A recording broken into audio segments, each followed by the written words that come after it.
Today, I want to talk to you about the skill of being able to research in order to build a position statement. Basically, we're going to use a tool called a pro-con chart, and this can be really helpful in your writing to help you decide how you want to write something. And then up here at the top, I'm going to write opinion/persuasive.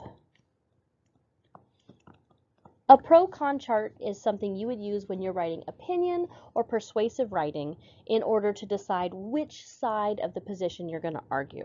So let's take a look at the notes page that you have in your notebook, and then I want to teach you how to build a pro-con chart and set up your position statement.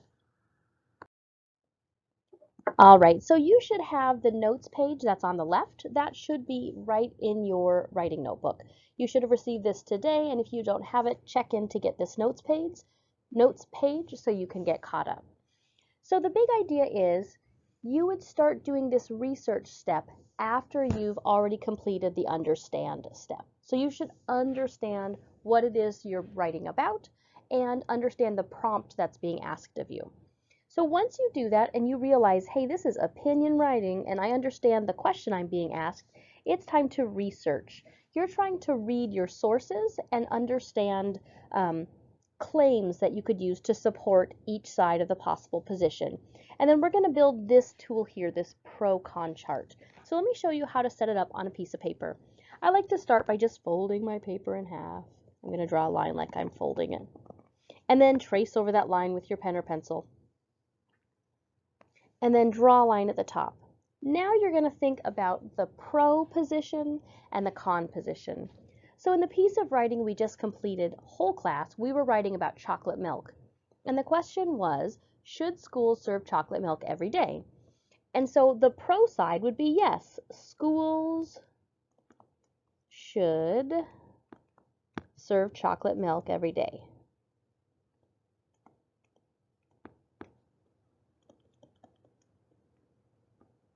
I think I need to make this line lower. Every day. And then I can draw my line. There we go. That's my pro. You can even write pro. And then the opposite, the con side, would be if you're opposed to that. So instead of saying schools should serve chocolate milk every day, the con would be schools should not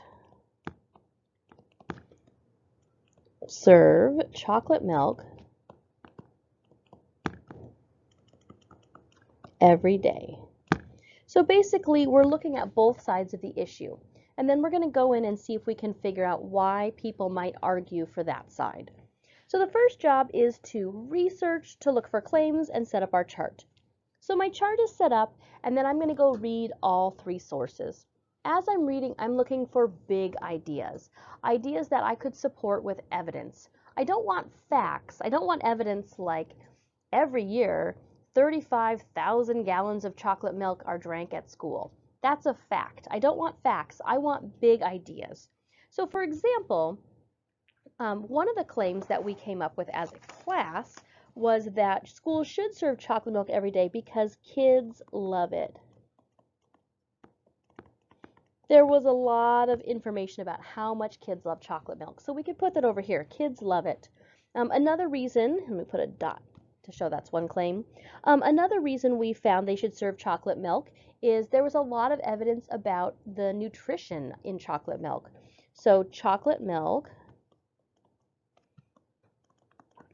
can be good for you.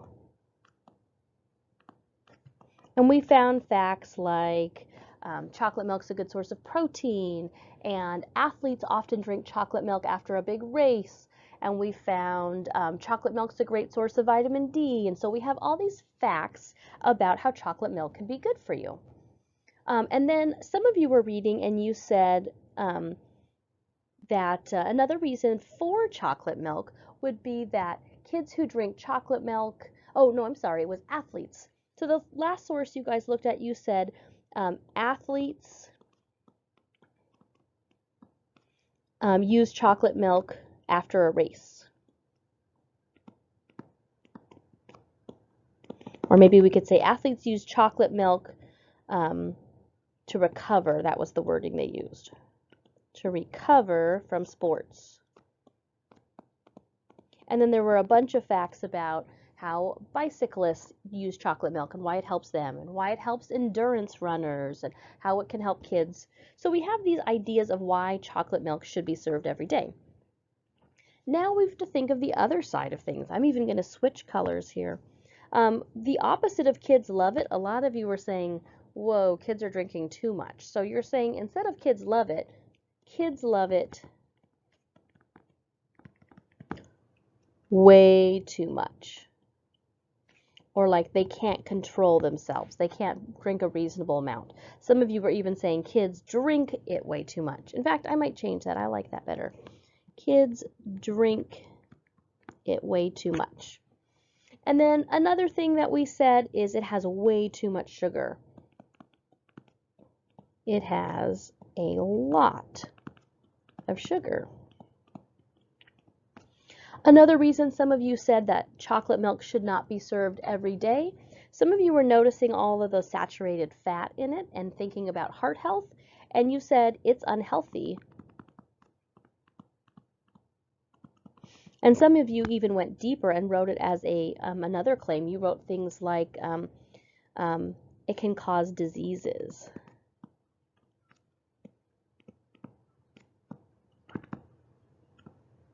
So our first step is all of this. Our first step really just says, read all your articles and look for claims for each position. So we read the articles, and on one side we found pro claims, and we said there's reasons why they should serve it. And then a lot of you helped me find cons. You said, no, there's a lot of reasons why we should not. So that's our first step. Once we do that, we're going to go into step 2, and we're going to do this. We're going to reread our claims and choose the best ones. And we're going to look for claims that are convincing, claims that make people go, oh, that's a good point. We're going to look for claims that show different reasons. Don't just say the same thing over and over. We want them to be for or against a topic.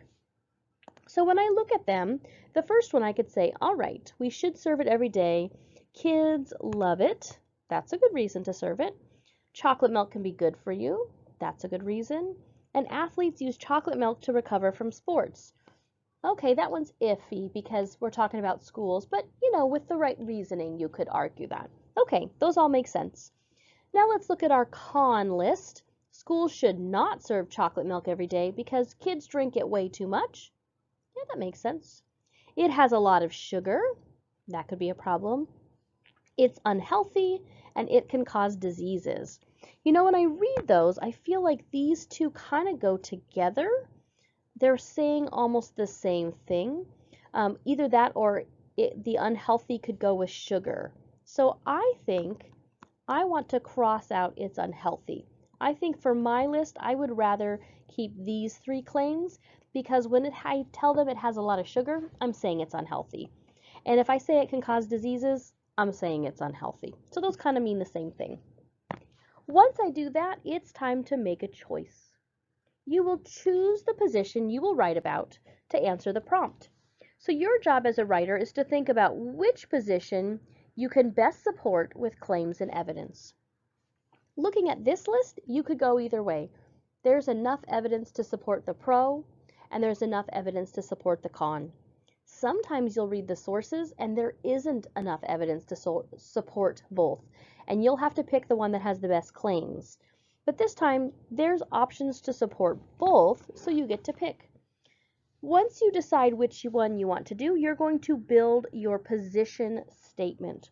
Remember, the position, I'm going to go up here to the top of our notes, position just means if you are for or against something. Do you think something should happen or should not happen? And so this year, a lot of you leaned into the schools should not serve chocolate milk every day. And so I'm going to use that for this position statement. Going back to our notes on question 4, it tells us exactly how to write a position statement. It says position statements usually go like this. Give the position, that's what I'm going to say, chocolate milk should not be served at school every day. And then you're going to tell why by listing claims 1, claims 2, and claims 3. Let me show you what that would look like for chocolate milk. I'm going to write it right here where it says, now you try.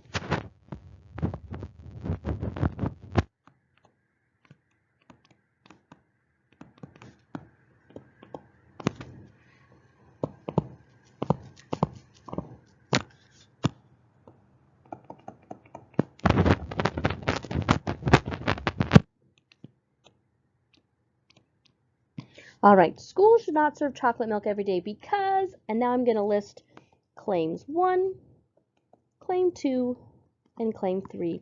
If I run out of room, I might move on into the next page because I have to write big on the computer. So we're saying schools should not serve chocolate milk every day because kids drink it too much.